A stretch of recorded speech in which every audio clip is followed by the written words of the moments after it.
Incorporating flares with flash. This is kind of the ultimate balancing act when it comes to ambient versus flash exposure, and that's why we're saving this technique towards the end of this chapter, because it's a complex one, okay? It's gonna be complicated, it's gonna take you several tries to get this right, but it's a really cool technique, and hey, who doesn't love flare? I mean, Star Trek showed you just how awesome flare could be in literally every single scene.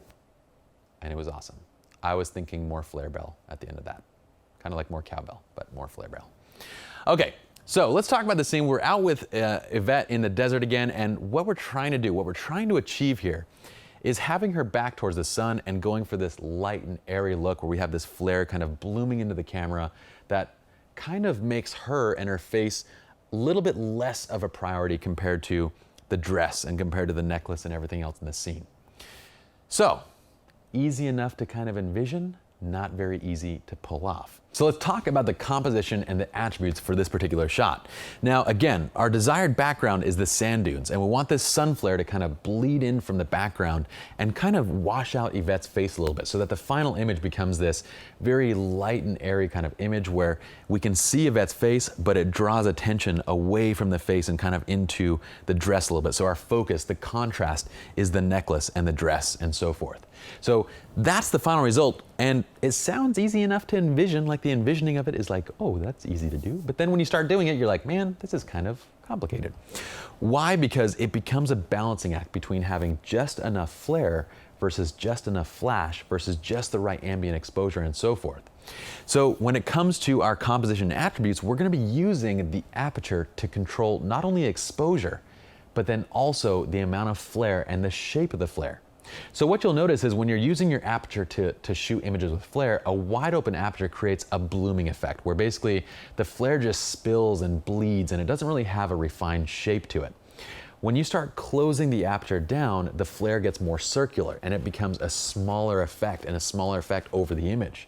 So not only even, and that's to say even with the same exposure, okay? So if you're adjusting the ISO with each stop as you close down the aperture, you'll notice that flare starts to get smaller and starts to take a more defined shape in the image. So we need to balance that out. So we're gonna be using our aperture to control both exposure and to control flare. We're gonna leave our shutter speed at 1/200 of a second because that is the highest we can get with our sync speed, and because we're shooting on a Sony a7R. Okay, so we're shooting all these images on the Sony a7R.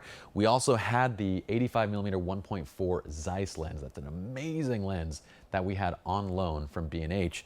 And so we were testing that out, and the lens has such a gigantic, front opening that we had no ND filter that was gonna fit that. We also didn't have anything, the only radio trigger that we had that would work on the Sony was just a standard Pocket Wizard. So we're using Pocket Wizard, which means that we don't have, full feature control there. So we don't have high speed sync and so forth. We don't have an ND filter.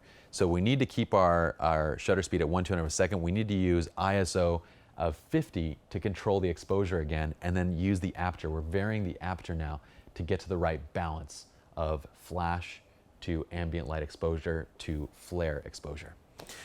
So that is the balancing act here. So synchronization is controlled by, again, we're at 1/200 of a second at ISO 50, and we're using our aperture to control everything else about this. So sync is okay, we're on the Pocket Wizard and we're fine there. Ambient exposure, so what we can see here is we have various test shot exposures, right? So this is ambient light only. We're at the 85 prime. We're at f5.6, ISO 50, 1/200 of a second, 5,000 degrees Kelvin. I'm leaving the Kelvin more neutral on these because I want it to have a very cool and neutral look to the overall shot. I think it looks really nice. But look, at f5.6, you can see how much the flare is kind of blooming in, right? When you drop it to f4, not only does everything brighten up, but the flare blooms to the point where her face is basically blown out. Part of the face is basically cut off, and that's not what we want. It was actually very difficult to shoot this image on the Sony a7R, and the reason why is because the EVF and the viewfinder on the back of the camera on the a7R, when it displays the image, you don't see the image in like full, 16-bit color detail. So what ends up happening is that, you might see it that way, but it just doesn't visually present it to you in a way that you can really interpret it, not like on the Canon 5D Mark III or on Nikon D800 and so forth. So it's very difficult to tell just how much of the image was actually blown out versus how much was retained. Because in this image, it looked like everything up to her body right here was blown out, and in reality, you can actually see part of her face. In this image, it looked like her face is completely blown out, but you can actually see part of her face once we got the raw into post. So that's just something to keep in mind. In those types of situations, you really need to rely on your histogram to get you where you need to go, because obviously the viewfinder has its limitations in that kind of a situation. So that's the f4. So we're getting too much flare bloom at f4. At f11, we're getting not enough, right? It's kind of strange, where at f11, we kind of cut down the ambient light and so forth. And by the way, these two are just ambient light only. These two are combining flash now.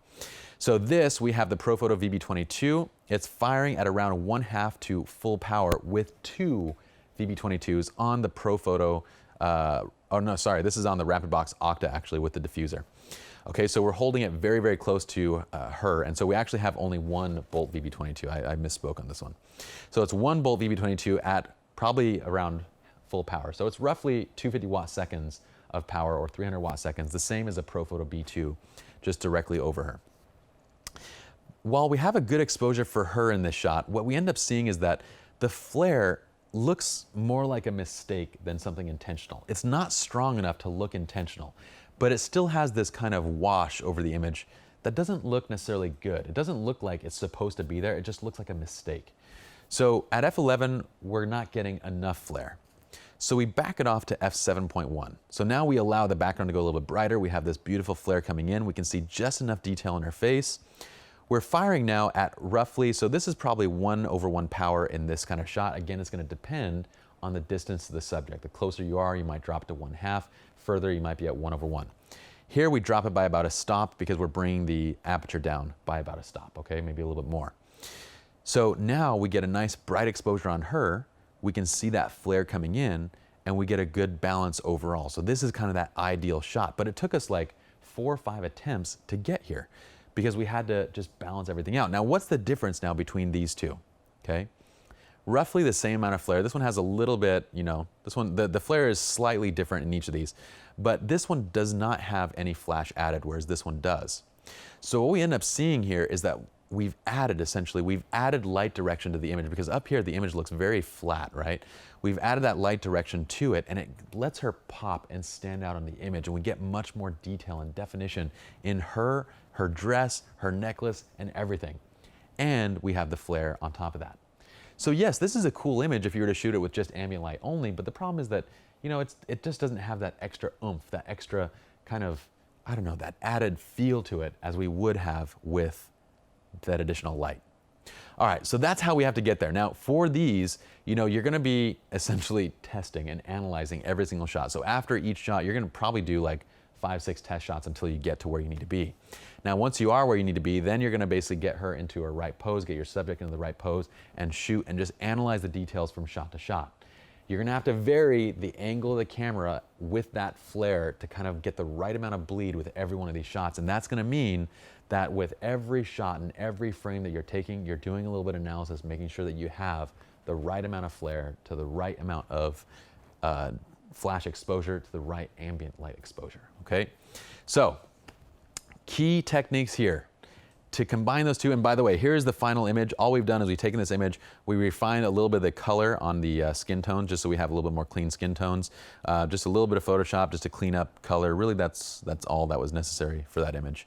And you can do a little bit of dodging and burning if you want to. I don't think we did really much to this other than just refine skin tone and color. We do have a little bit of reflections right here from the necklace, which you can see, we talked about that earlier. Whenever you're adding light and they have reflective items, it's going to create reflections. So we could retouch that out if we wanted to. We left it in this shot though. Just, I don't know why. Just because, for the sake of leaving it. Okay, I think the one thing that we did do was we brightened the eyes just a tiny, tiny bit, just to make them stand out a little bit more in the image. But otherwise, you can see there's very little change between these two. Now, the key tips for this type of technique. Remember what aperture does in controlling flares. It also controls your starburst effect, remember that. So with a flare or a starburst effect, your aperture is going to control the shape of it. The smaller the aperture goes, the more of a starburst pattern you're going to get with your light source, the more defined a flare is going to become, the smaller it goes. The wider your aperture, the more you open that aperture up, the more that light source is going to bloom and kind of create just a a wide shape of light in the scene that's less defined overall. Okay, so use that in conjunction with kind of that exposure setting to get the right balance. Once you get the right balance in the flare and in the background and the ambient using the aperture, then dial in the power setting that's appropriate for the flash power that you need to get your subject to kind of stand out to where you want him or her. All right, so that's it for this tutorial. Hopefully you all enjoyed. Let's go ahead and move to the next image now.